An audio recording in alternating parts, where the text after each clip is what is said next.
So you're very welcome to this seminar, which we're delighted to be hosting with our colleagues from the MIDEM project in Dresden. My name is Andrew Geddes, I'm the Director of the Migration Policy Centre here at the EUI. We're very happy with this collaboration because in the MPC we've been doing quite a lot of work over the years on attitudes to migration, quite a number of projects and quite a number of colleagues from MPC and also from EUI around the table, which we're very happy to see to promote this engagement with the MIDEM project, which obviously is an important and interesting project, kind of a sister project for a project that my colleague Martin Ruth runs, the MEDAM project. I get quite confused with the MIDEM project, the MEDAM project. But obviously the generosity of the Mercator Stiftung has enabled this kind of work, this kind of collaboration. So this is great to meet people from Dresden in person and have this opportunity to exchange. So I'm not going to go on for too long, but I thought we maybe could do a very quick tour de table if that was acceptable. We're keeping it quite short, name and affiliate.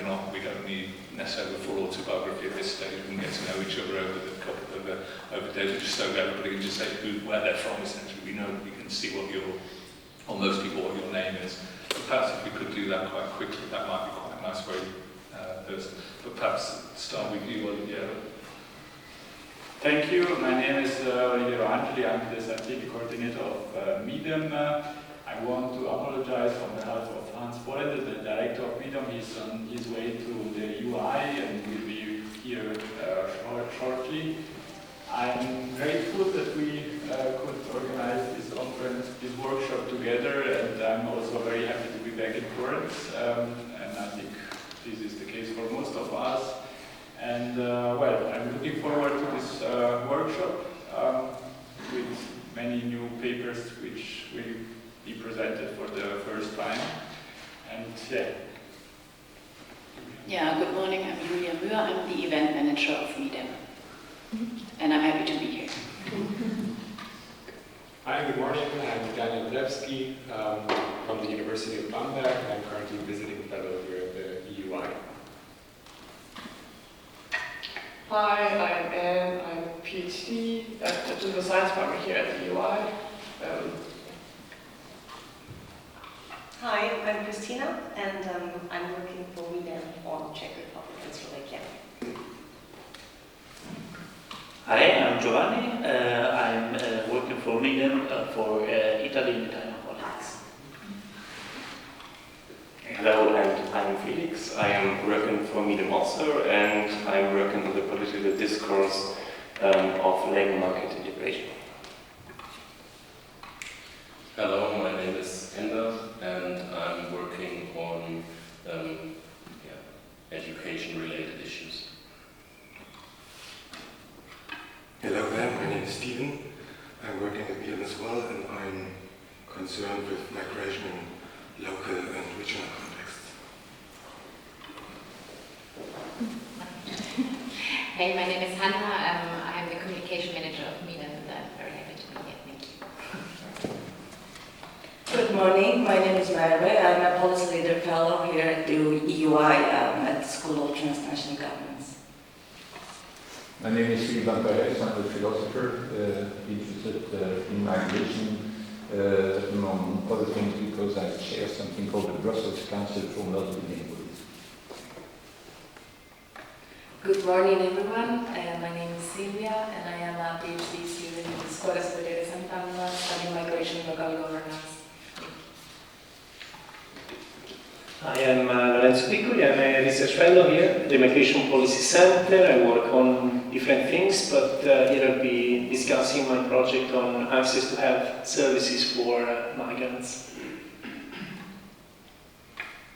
Hi, I'm Mariana. It's very nice to be back here where I did my PhD. Currently I work for MIDEM since last year on migration policy in specific. Hello, my name is Martin Rus. I'm based at the Migration Policy Center here, and as Andrew mentioned, one of my projects has been the MEDAM project, which is also funded by the Mercator Foundation. Hello everyone, my name is Yuri Giachilli. I'm a part-time assistant professor at the Migration Policy Center. Good morning, I'm Shani Joachim. I work at MIDEM, and right now I'm doing research on ethnic polarization. Good morning, everyone. My name is Kirill. I'm also affiliated with MIDEM, and I'm looking forward to a great two-day workshop. As do I. My name is Mike. I'm a research associate at MIDEM as well. I've been working on polarization, populism, and such issues, topics. So. Yeah. Good morning. My name is Constanza Hermelin. I work at the Professor's for Advanced Studies, although my activity of migration is mainly for the College of European Rouge. Hello everyone, my name is Lenka Dražanova and I'm a research fellow at the Migration Policy Center where I research attitudes to migration and especially factors that affect attitudes to migration. Thanks everyone, and also we have an online audience, so welcome. Oh, we have somebody else. Do you want to introduce yourself? I didn't see you there, sorry. Good morning. I'm Elisabetta Valdassini. I'm a policy advisor with UNRWA, the United Nations Relief and Work Agency for Palestine refugees. And I'm very interested in this event. I had my PhD on the crime of aggression, and I feel like I'm happy to mix the current work and my research background. But keep it ongoing. So thank you very much. Thank you. So also welcome to the online audience. Just as a note, the online audience can participate and ask questions. I think that will be done through the chat function, if I'm correct. I'm looking at the back of the room to get a note if that's right. So I think if people online can ask questions using the chat function. I think we're getting used to doing that kind of thing. But you're very welcome as well. So I'll now hand over to Olivier, who's going to chair this first session. Thank you very much. We have some delay, so I'm not going to waste too much time and hand over to our first panelist, Lenka and Geddes, who are going to present the result of a survey which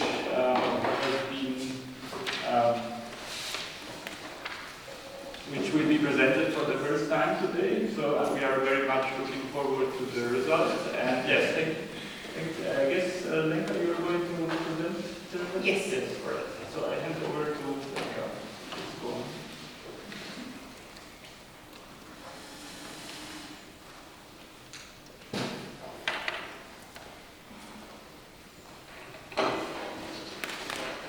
So hello everyone, once again. I am very happy to be able to present new data, as you see from the title, regarding attitudes towards Ukrainian refugees. As you can tell, the title is quite vague because we just got this data a few weeks ago, so it's very, very fresh. And we just finished analyzing them, the first round of analysis, so this is the very first time we are actually presenting them, and we are very much looking forward to feedback from your side. So the motivation for even collecting this data, and as many of you know, because I have been to your final conference in Berlin and I presented the data we collected last year, so it all started with the fact that what we have observed after the Russian invasion into Ukraine was somehow a new situation, because in the past what we have seen is that generally during the so-called refugee crisis since 2015, Western European countries have been seen as more positive towards refugees, whereas the Central and Eastern European countries quite negative, and this was often attributed to the relatively low levels of migration in Central and Eastern European countries and their non-experience with migration and refugees. On the other hand, the Russian invasion of Ukraine in 2022 changed this in two ways. First of all, Central Eastern European countries suddenly became a key destination of refugees, especially Poland, for example, and but also countries such as Czech Republic and the neighboring countries. And what we have also observed, which was somewhat new, was the overwhelmingly positive acceptance of Ukrainian refugees, which we did not observe in the previous wave during the so-called refugee crisis. So this was our motivation to collect data on attitudes towards Ukrainian refugees last year, and to understand what is happening and what are the factors affecting these attitudes, and why are these attitudes different now than they used to be in the past. And we also had in mind a certain type of contribution because there are not as many studies or surveys so far that comparatively examine the drivers of attitudes to migration and refugees since the Russian invasion, of course, because it's quite recent. And so one of our contribution would be the comparison between the Western and Central Eastern European countries. And we also had in mind to look into group identities and external threats. So we were concerned with the differences that we might observe at the individual level based on the refugee identity and also based on geopolitical and historical dynamics. So as I mentioned, we conducted 2 surveys. The first round was actually conducted in the end of May last year, 2022. And the countries were 8 countries, most of them bordering Ukraine, also Czech Republic, because it has been actually one of the quite prominent destination of Ukrainian refugees. And we also surveyed respondents in Germany, Italy, and Austria. We had roughly 1,000 respondents in each country. And now we conducted the same survey in the same countries with roughly 1,000 respondents, but the data was collected between April 11th and 19th this year. So here, this is the first descriptives. You can see the differences between 2022 and 2023 in allowing Ukrainian refugees to come and live in the country. As you can see, I would say also from the past, the people who are very negative, so that means the people who answered that they would allow none of the Ukrainian refugees to come, are quite a few. We have still, even in the most negative countries, we have only roughly around 10% of people that would not allow any refugees. And these numbers are a little bit different for this year, but relatively still keeping relatively low. Here you can see, maybe this is a more intuitive graph, so you can see for each country. This is actually the other way around. So people this is the percentage of respondents that would allow many or some Ukrainians to come and live in the country. And we see that in 2023, so roughly a month ago, it's actually Poland that is the most negative country in the sense that there are least people that would allow many and some, but it is still quite a high number. We are still above 65%, so that's comparatively quite a high number, and we see that last year this was actually an exceptional number. So there were over 80% of Polish people that would allow many and some Ukrainians to come, so these are still quite high numbers. What was our intuition based on the literature is that the Ukrainian refugee situation and attitudes to Ukrainian refugees will probably be very particular and different to the rest and other groups. So this is based on studies that have actually shown in the past that opposition to immigration and its sources actually varies according to immigrants, ethno-religious groups, and people accept certain type of immigrants more and certain less. So these have been shown by Gorodzejski and Seymonov in Europe, that there are concerns towards specific ethnic groups, and also that public acceptance of asylum seekers is actually shaped by the evaluation of their potential economic contribution. Also the humanitarian concerns. What this means is whether their concerns are legitimate, the reason for their migration is legitimate, and also they are actually affected by anti-Muslim bias. So, of course, refugees coming from a majority of Muslim countries are less accepted than, for example, refugees coming from Christian prevalent countries.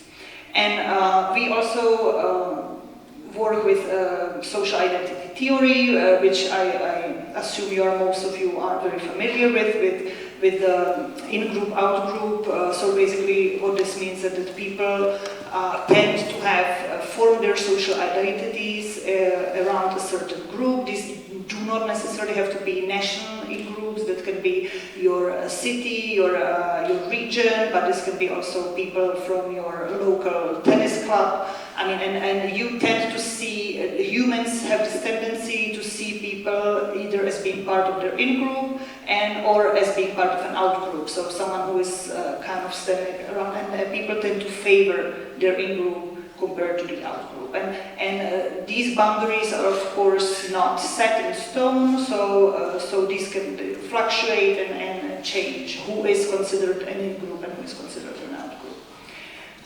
So, based on all these theories, we actually formed our first hypothesis where we thought that Europeans in general and people in the countries we surveyed will be more willing to accept Ukrainian refugees than Syrian refugees. And to see whether we are right, we actually conducted what is called a survey experiment. What this means, for those of you who are not so familiar with the concept, is that we randomly allocated respondents to two groups of approximately equal size and presented each group with one of the two versions of the survey. So one group, roughly 500 respondents in each country, were actually asked about Ukrainian refugees specifically, whether they would allow them into the country, and the second half was asked about Syrian refugees. Given the fact that the respondents were selected in the two groups absolutely randomly, so there is actually no exogenous variation, so the differences across these conditions cannot be accounted for individual level differences. So it's not that one group is all just higher educated people and one group is lower educated, or it's just female and male. So they are very randomly distributed, and each group is roughly equal in their socio-demographics. And this way we actually ensure that the subjects are, we can compare across groups, and there is no other reason why we observe the differences between the two groups than the experimental design, which in our case is asking about Ukrainian versus Syrian refugees. So here, when we actually just a little bit more descriptives again, so this is actually the comparison from last year and this year. When we ask about Syrian refugees, you can see that in general in each country people are much more negative towards Syrian than they were towards Ukrainians. So, for example, in Czech Republic last year and in Slovakia this year, it's roughly 30% that would allow none of the Syrians to come and live in the country. Compare that to the Ukrainians, which was roughly 10%. So we see differences. On the other hand, we do see that countries in Western Europe, such as Germany, Italy, and Austria, tend to not make such big differences between Ukrainians and Syrians. So to go beyond the descriptive statistics, we actually conducted a two-sample t-test in each country that compared attitudes towards Ukrainian refugees and Syrian refugees. And in both years, in all countries, there are actually statistically significant differences in more positive attitudes towards Ukrainians compared to Syrians. This is except for Italy in 2023, when there are actually no statistical differences in attitudes towards the two groups. I don't have an explanation for this yet, but it seems that this year in Italy people do not see much differences or statistically significant differences between Ukrainians and Syrians. But what we also observed is that the differences are much more pronounced in Central and Eastern Europe than in Western Europe. Nevertheless, even in Western Europe, people do accept Ukrainians more positively than they do Syrians. What we also did in our survey is that after we asked specifically one half about Ukrainians and the other about Syrians, we asked general questions about immigration, not mentioning the group. So we asked people whether they consider immigration good or bad for the country in general, whether they consider immigration good or bad for the economy, and whether they consider immigration good or bad for the culture. But this was so this was about questions about the effect of immigration without mentioning a specific group. Nevertheless, there is actually no reason not to expect that respondents did not think already about the group when they were answering even these questions, because they were so-called primed before these questions with either Syrian or Ukrainian manipulation. And what we expect, based on the theory that I mentioned previously, is that Europeans are most likely to view immigration's effect positively when they are framed using the Ukrainian refugees compared to Syrian refugees.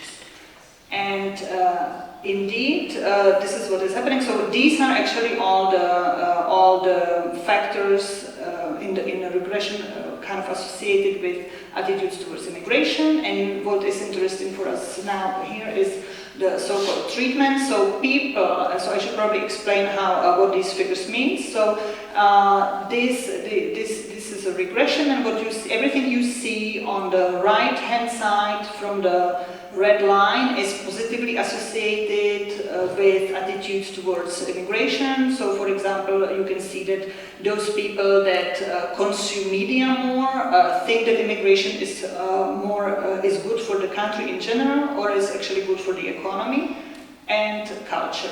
Everything that is on the left-hand side from the red line is negatively associated with pro-immigration attitudes. So, for example, nationalism, you see, is quite negatively associated. Everything that touches the red line is not statistically significant. So, for instance, in our case here, age doesn't seem to make a statistically significant difference in attitudes towards immigration. And treatment here means that people were asked about Syrian refugees, and you can see that people who were asked about Syrians compared to Ukrainians are much more negative in their assessment of the effect of immigration on the country. So this kind of confirms previous research about possibly ethnic or anti-Muslim bias, and so on and so forth. I will now concentrate on our new, our new study from 2023. So of course we do have these numbers also from last year, but they tend to be similar. So I just wanted to present today the newest numbers that are fresh, came out of the oven, let's say, in recent weeks. Here you can see actually factors affecting both attitudes to Ukrainians and Syrians. They are quite similar, I would say. So the factors, except from employed, seem to work the same way. So for, what we see is that it doesn't matter whether you are employed or unemployed for attitudes towards Ukrainian refugees, and it does matter for attitudes towards Syrian refugees, but negatively. So people who are actually employed tend to be more negative towards Syrian refugees than people who are not employed. But our main contribution here is about a question that we wanted to ask, and that was, how does an external threat to Europe affect attitudes to refugees? So in the literature about external threats and social identities, what I mentioned before, we see that people tend to differentiate between out-groups and in-groups, and actually an external threat should foster stronger in-group solidarity and kind of differentiate from the out-group. So what we see in general in the literature regarding attitudes to immigration or attitudes to refugees is that perceptions of threat lead to negative attitudes. So people who feel threatened either based on realistic concern or even, let's say, imaginary concern. So it is not necessarily based in reality, but people who feel concerned or threatened tend to have negative attitudes towards immigration. But we wanted to know how does a different type of threat, geopolitical and historical threats such as Russia, whether it still leads to negative or positive attitudes. So what we believed is actually that in this case the perception of threat will look quite different, will work in a different way. So instead of working as a negative towards attitudes to refugees and immigrants, it will actually have a positive effect. So we would expect that especially with the Ukrainian refugees and not as much with the Syrian refugees, and the strength of association to being much more pronounced in Central and Eastern Europe than in Western Europe due to historical and geopolitical reasons. So here you can see so of course these regressions control for all the variables that I showed before and mentioned, but like for the purpose of illustration. What you can see here, once again, everything on the right-hand side is positively associated with with attitudes to refugees, and everything on the left-hand side is negatively, and everything that touches the red line doesn't have an effect. So what we see in most of the Central Eastern European countries, and we have seen this also in the last year, is that perceiving Russia as a threat leads to significantly more positive attitudes to Ukrainian refugees and has no effect on Syrian refugees. Whereas in some countries, such as Germany, perceiving Russia as a threat has an effect on both. So Germans do not differentiate that much between Ukrainians and Syrians, whereas in Central Eastern Europe, we actually see that they do quite a lot. We also see, and we saw this also last year, Poland is a particular case because actually feeling Russia as a threat leads to significantly negative attitudes to Syrians. And I think it was someone at the MIDEM conference that suggested this as an explanation, and I liked it. It was connected to the Belarusian border crisis. So because the people in Poland might see Russia being involved in this crisis, so this might actually be one of a plausible to me explanations of what we see happening here. Hungary is a little bit particular as well, because perceiving Russia as a threat actually leads to significantly positive attitudes for Syrians, also to Ukrainians, but even more for Syrians. So if anyone has any explanations regarding this effect, please, it's very welcomed. So here, as I was mentioning, the results look quite consistent with last year's results, so this is a good news for us, so that it kind of proves our hypothesis even further. And here, these are actually standardized effects. So what this means for those of you who are not familiar with this, because sometimes our variables are measured on different scales, so you cannot directly compare them, but when you standardize them, what this means is that when you actually make it 0 and just one standard deviation away, so you can compare the strength of the effects for each variable. And here you can see that in many countries, especially in Central and Eastern Europe, the Russian threat is actually the factor that explains the most attitudes towards Ukrainian refugees. So for example, Czech Republic, and even Austria, also Germany. So we see that the effect of this variable that was not considered in the past as much as having an effect is quite substantial in most countries in our sample. So to conclude, we knew this already from the literature, and our survey also confirms this, that ethnic cues have a powerful effect on attitudes to refugees and immigration in general. So, but what we want to go one step further with our research and actually claim that this is not just about the in-group and out-group and the affinity with co-ethnics, when it was argued that Ukrainians are more similar to the people in Central Eastern European countries than Syrians are, and therefore it's kind of some subtle form of racism perhaps, or just that they look much more similar. But our argument is that this is actually driven more by historical and geopolitical reasons and the perception of Russian threat, and this is the main driver of kind of a solidarity with Ukrainian refugees that was not present during the Syrian crisis. Also for the reason that in at least the narratives, and we might be talking about this later on, in these countries are quite binary in the case of Ukrainians. So there is the aggressor and the victim, and it is quite clear who is good, who is bad, whereas, for example, in the Syrian conflict, it was not as clear, although Russia was involved, it was very messy, and people could not tell who is the victim and who is the aggressor, so of course, this might play also a role. So our second conclusion is that although in the literature threat perceptions are very often associated with more negative attitudes, what we see here is somewhat paradoxically that actually certain threats might actually lead to more positive attitudes towards refugees and immigrants in general.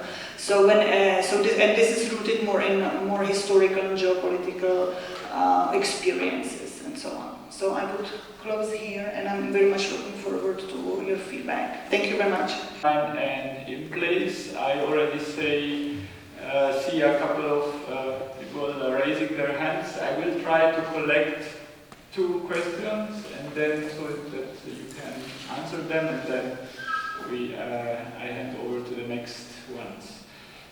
Philippe van Pares would be the first one. Yes, brief question. The gender ratio is quite different among the Syrian refugees and the Ukrainian refugees, both in reality and probably even more in the perception. Do your data enable you to assess the possible importance of that difference in the attitudes towards the two? Sorry, what is different? The gender ratio. Significantly different. Second was Martin Bus. Yeah, thank you. Very interesting. So this was also my first question. The second question, I mean, one other big difference between Ukraine and Syrians is that the kind of perceived degree of control in the flows, because obviously with the Temporary Protection Directive, Ukrainians coming was immediately legalized. So there were refugees. There was no question about the deservingness of the status. They were refugees. There was no, whereas with Syrians, obviously, a lot of them were asylum seekers who had to be assessed, who came spontaneously and all of that. So we know from the literature that control or the perception of control can make quite a difference to attitude. So to what extent can you account for that as a potential explanation for the differences in attitudes towards the two groups? Thank you. I think you said a couple, but it's just kind of a follow-up to this question. So maybe I will. Yes, please go on. Probably this is a constantly changing note, but you showed that women who have been interviewed for this show a more negative attitude towards both Ukrainian and Syrian refugees, and I don't know the explanation for that. So.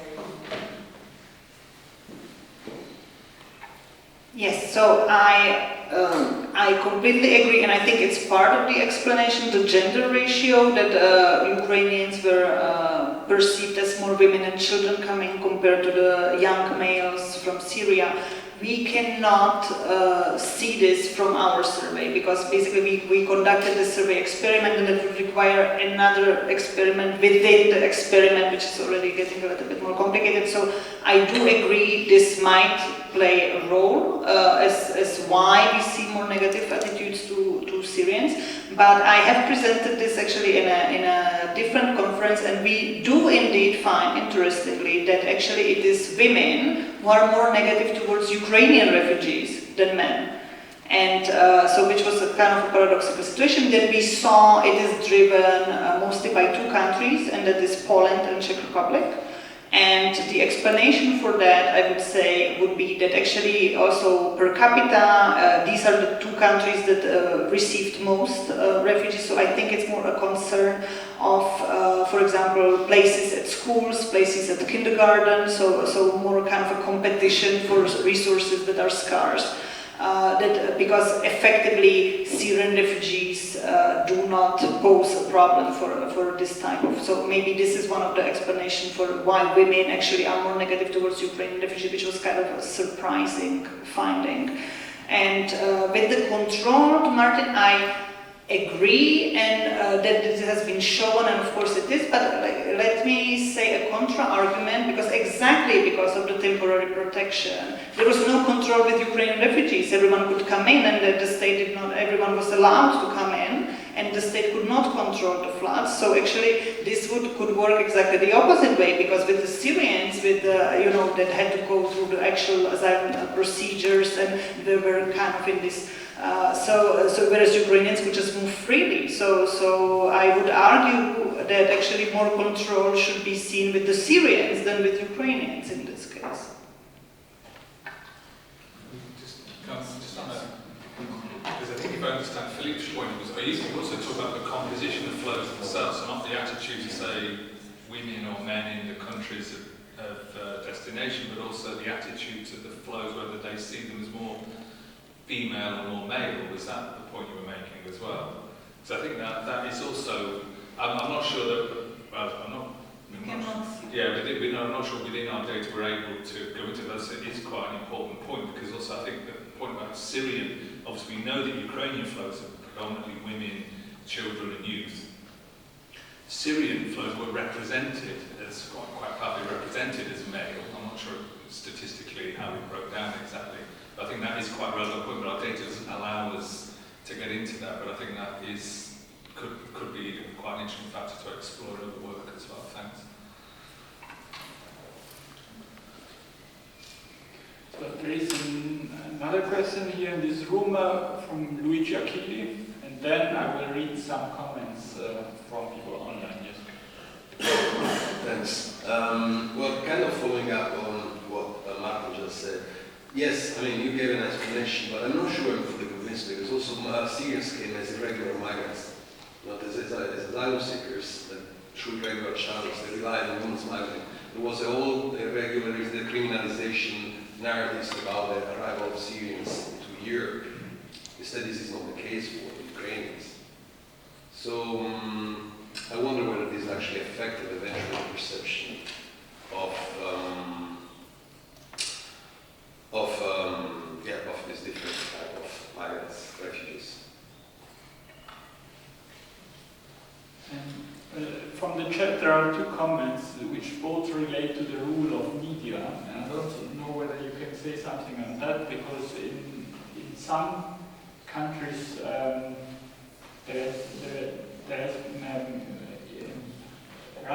Russia-related media have been forbidden, like in Germany and in Poland, while in other countries, like in Italy, it wasn't the case, and people online are asking whether this might have an impact on the data that you have collected.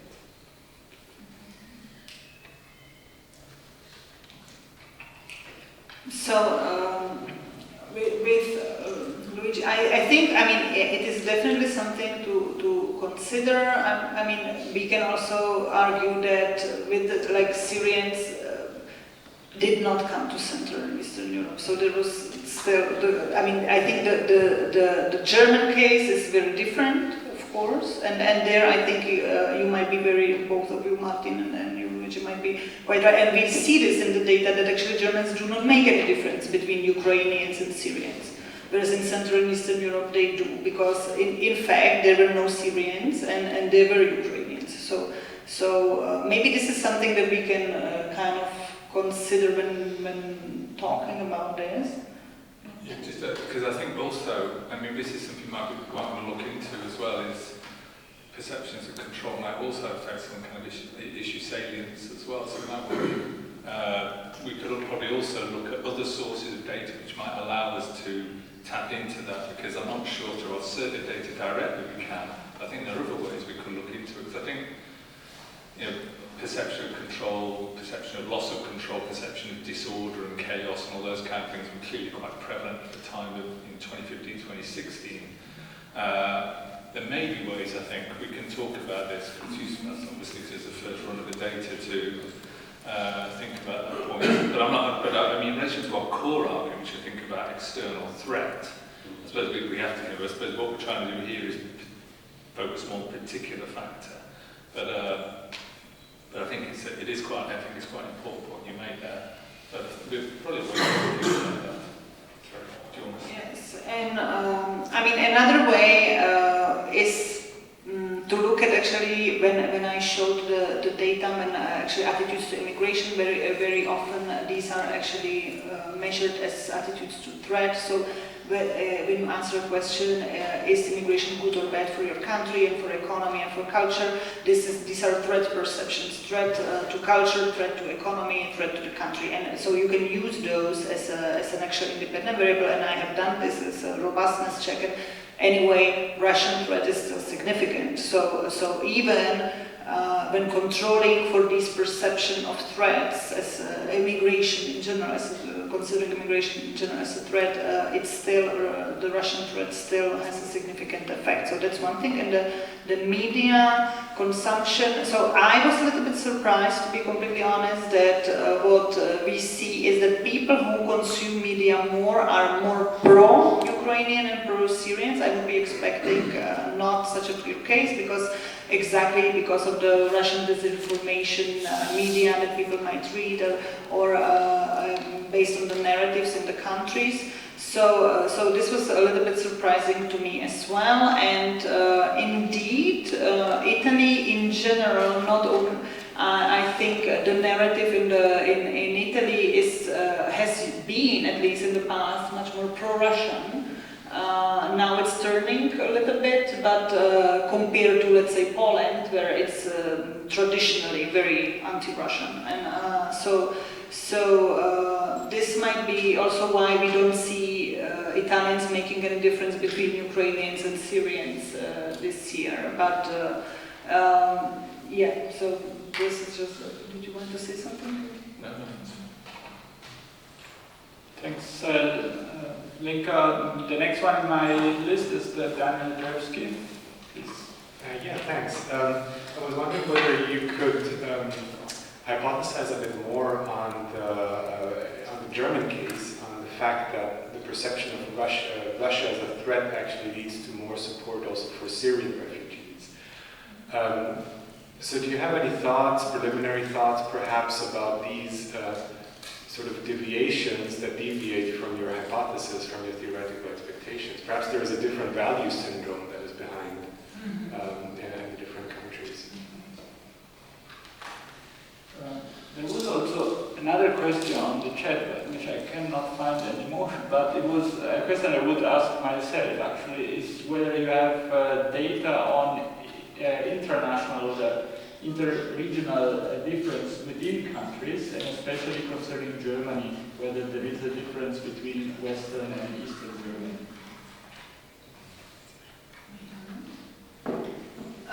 So I will start with that's the easier question. The second one, we control for regions, or we ask about regions. I am a little bit worried about the sample sizes, because although we had 1,000 respondents, then we conducted the survey experiment. That means 500, and then within the region, it's not going to be many respondents. Yeah. So I would not.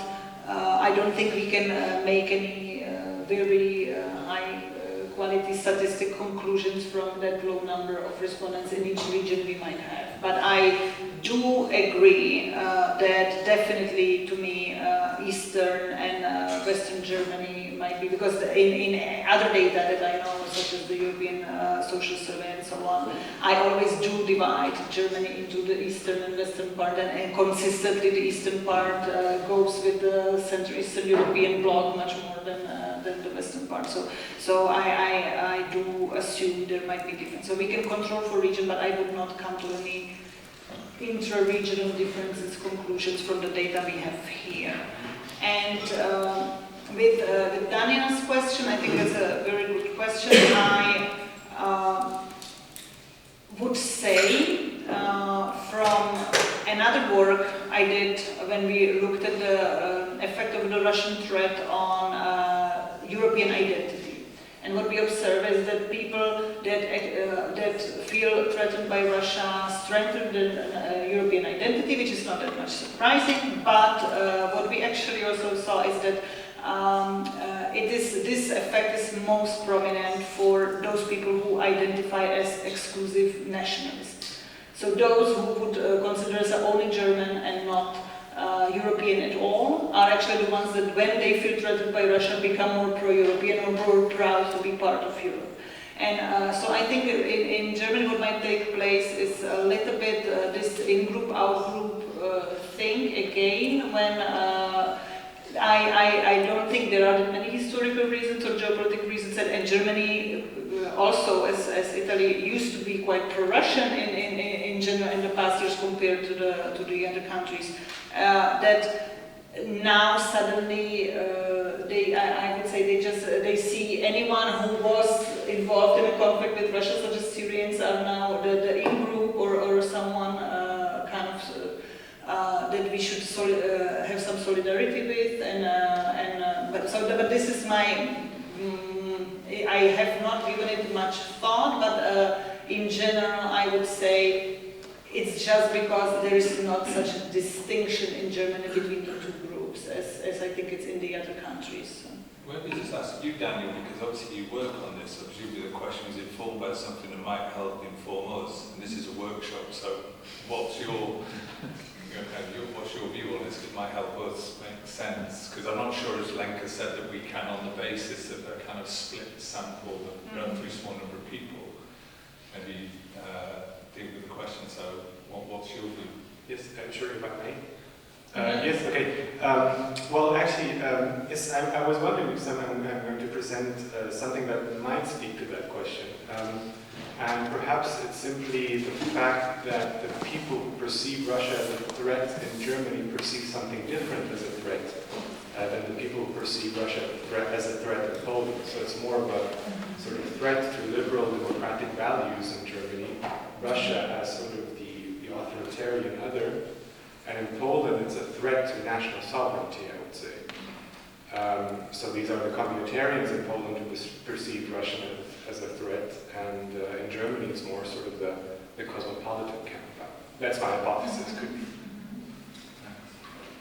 There's still some people in the coffee kitchen, but I think we can nevertheless start.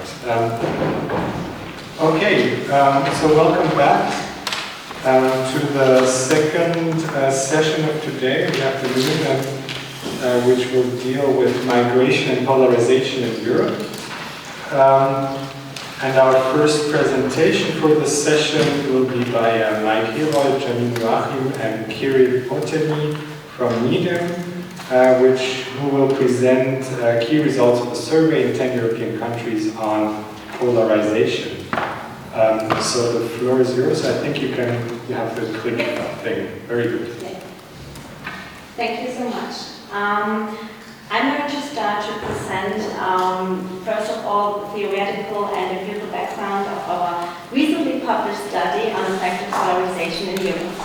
And afterwards, Mike will present you with the most interesting key results we've had. Before I start, you can see here a slide with download information and QR code, just if you're interested to read it. So, how I said, our study focuses on effective polarization, which describes the phenomenon where people are emotionally attached to those with similar views and hostile towards those with different views. With the same views, you also call these groups the in-group, and the people with different views are the out-group. This concept was initially studied in the US partisan context, where increasing hostility between Democrats and Republicans over time was detected. A high degree of effective polarization can have negative consequences for social cohesion and democratic systems. In recent years, effective polarization has been applied to multi-party systems in Europe and analyzed in European democracies. However, effective polarization is not limited to partisanship or parties. The crisis of recent years, for example, the so-called refugee crisis and the COVID-19 pandemic, have shown that groups within a democratic society can also grow apart due to disagreements to specific matters. Therefore, it does make sense to consider the polarization potential of issues and expand this concept of effective polarization. Until now, only a little research take a look at this, you can call it issue-based effective polarization. Our study attempts to operationalize this concept and draw new insights from it. So, now I'm going to tell you some background information on the data. In the fall of 2022, we conducted an online survey in 10 different countries of the European Union in cooperation with YouGov. In total, 20,449 people were surveyed. Here you can find a map with the surveyed countries. We surveyed Czechia, France, Germany, Greece, Hungary, Italy, Netherlands, Poland, Spain, and Sweden. The participants were sampled from regional online access panels with the help of population representative quotas. The survey instrument was a standardized questionnaire with country-specific adaptations. In part, we used established items from previous surveys like the European social survey, and glass data. The respondents were confronted with 7 issues in total. Here's an overview of the 7 issues.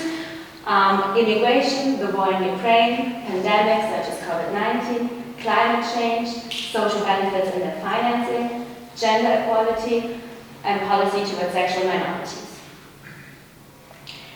I now shortly explain how we measured effective polarization because it's probably not known in the context of issues. For each of the 7 issues, we defined 2 opposed reference statements which focus on the practical implementation of policies. In the first step, the respondents should position their own opinion regarding a specific issue. That way, we can find out to which group they belong, which there is the in-group and the out-group. The second step is the evaluation of one's feelings towards 2 groups of people with the extreme positions on this issue. An established instrument to measure these emotions is the so-called feeling thermometer.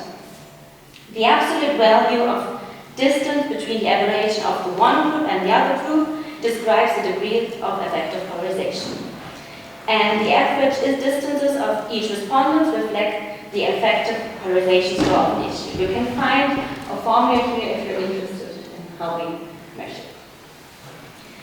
To illustrate these explained components, we now take a look at the example of the issue immigration.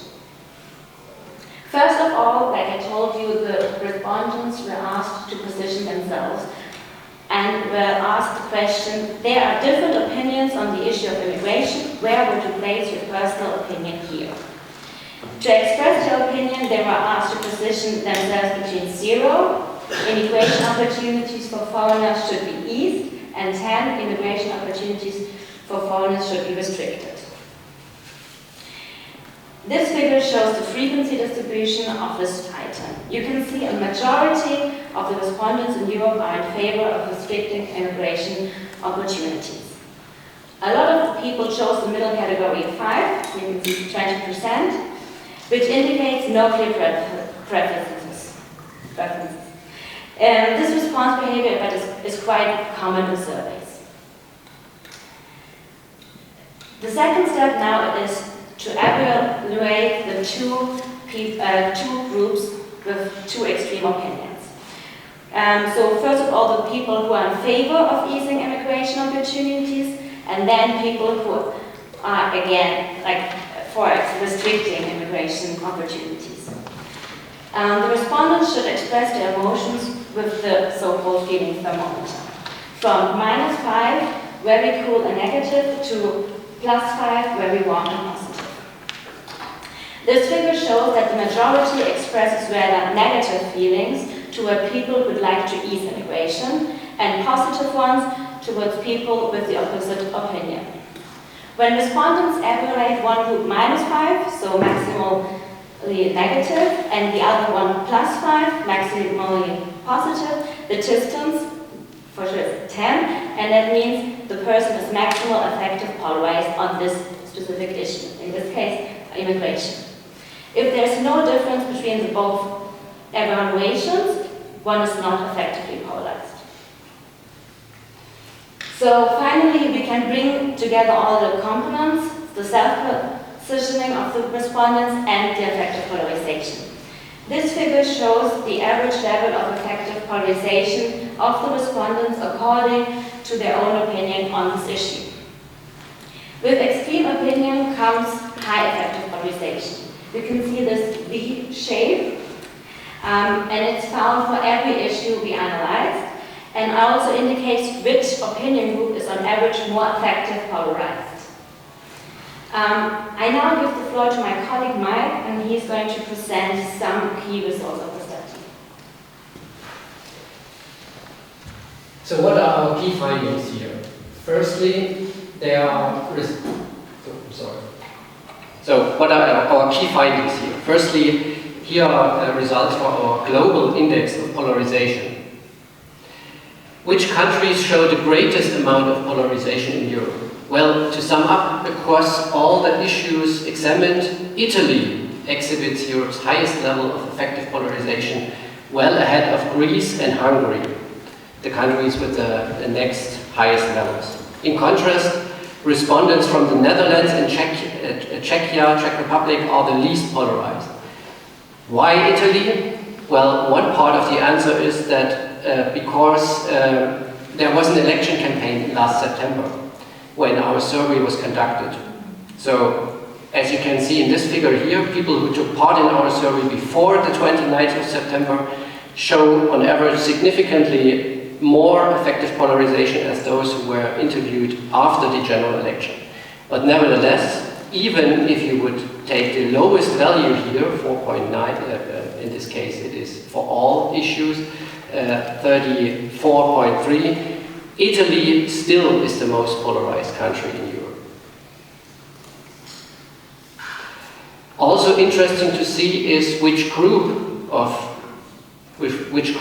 people are particularly polarized.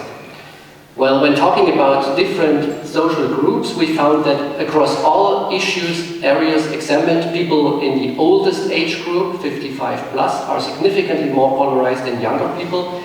People with either a very high or a very low level of education are more polarized than people with intermediate attainment levels. Respondents in high-income groups also express stronger disapproval of people with differing views than do respondents with low incomes. Likewise, residents of large cities are significantly more polarized than people who live in rural areas. When it comes to political affiliations and opinions, however, it turns out that people who describe themselves as being on the left of the political spectrum are on average significantly more polarized than people who locate themselves on the right. Moreover, across Europe, voters supporting left, to far left or green and environmental parties appear to be significantly more polarized than supporters of other parties. By contrast, non-voters and supporters of Christian democratic or conservative parties show the least amount of aversion towards people with opinions differing from their own. Which issues then are the most polarizing issues? As you can see here, a particularly high level of effective polarization can be observed for the issues of immigration and climate change. Respondents here show the strongest average tendency to judge people who hold opinions similar to their own with a very warm and positive feeling, while expressing very cool and negative sentiments towards opposing views. In contrast, levels of effective polarization are lowest for the issues of gender equality, social benefits, and their financing. The question here is which groups or which opinion groups are actually responsible for this polarization in these particular issues. If you look at these groups for every issue and their amount of polarization, you can see two constellations here. Either one opinion group is much more polarized than the other, like it is, for instance, the case for climate change or gender equality, or both opinion groups are rather in equal size, like in the case of immigration or war in Ukraine, social benefits.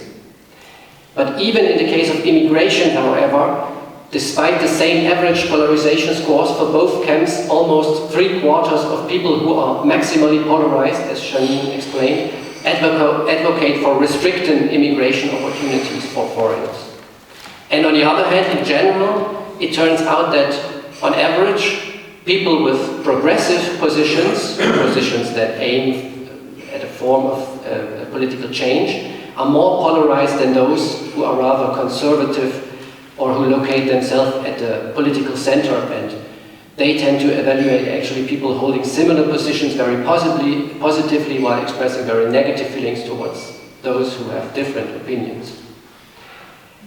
Apart from measuring actual effective polarization, as you can see here in the slide again, we were also interested in respondents' subjective assessments of possible conflict potentials and trends towards social division. For this reason, participants were asked whether for each of the 7 issue areas that they saw a division of society in their own country. And as you can see in this figure here, immigration, pandemics and social benefits turned out to be seen as the most socially divisive issues, the light blue bars. When comparing this with the actual polarization, the dark blue bars, you can see quite some differences. The social benefits issue, for instance, is perceived as being highly divisive, even if in fact it produces comparatively low levels of polarization, while on the other hand the issue of climate change produces strong levels of measured polarization, yet respondents do not identify a strong risk of division of society here.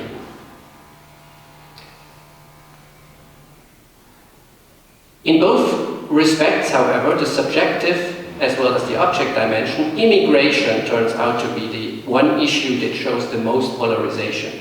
Therefore, in the last part, I would like to make some further remarks on the issue of immigration. First of all, it is very interesting here how Europeans position themselves towards immigration in our survey.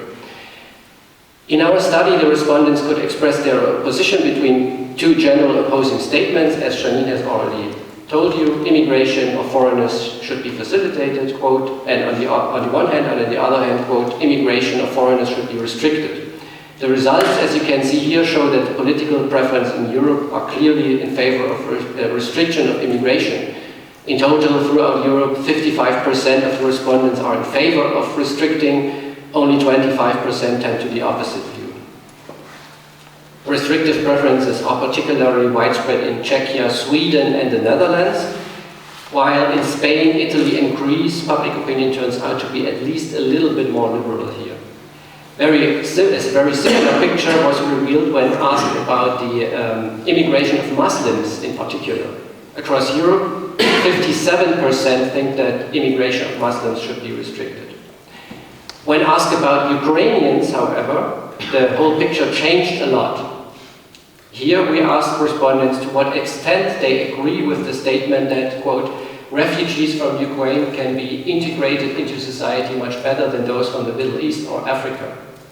In total, 56% of the respondents across Europe more or less strongly agreed with this statement. Only 26% rejected it.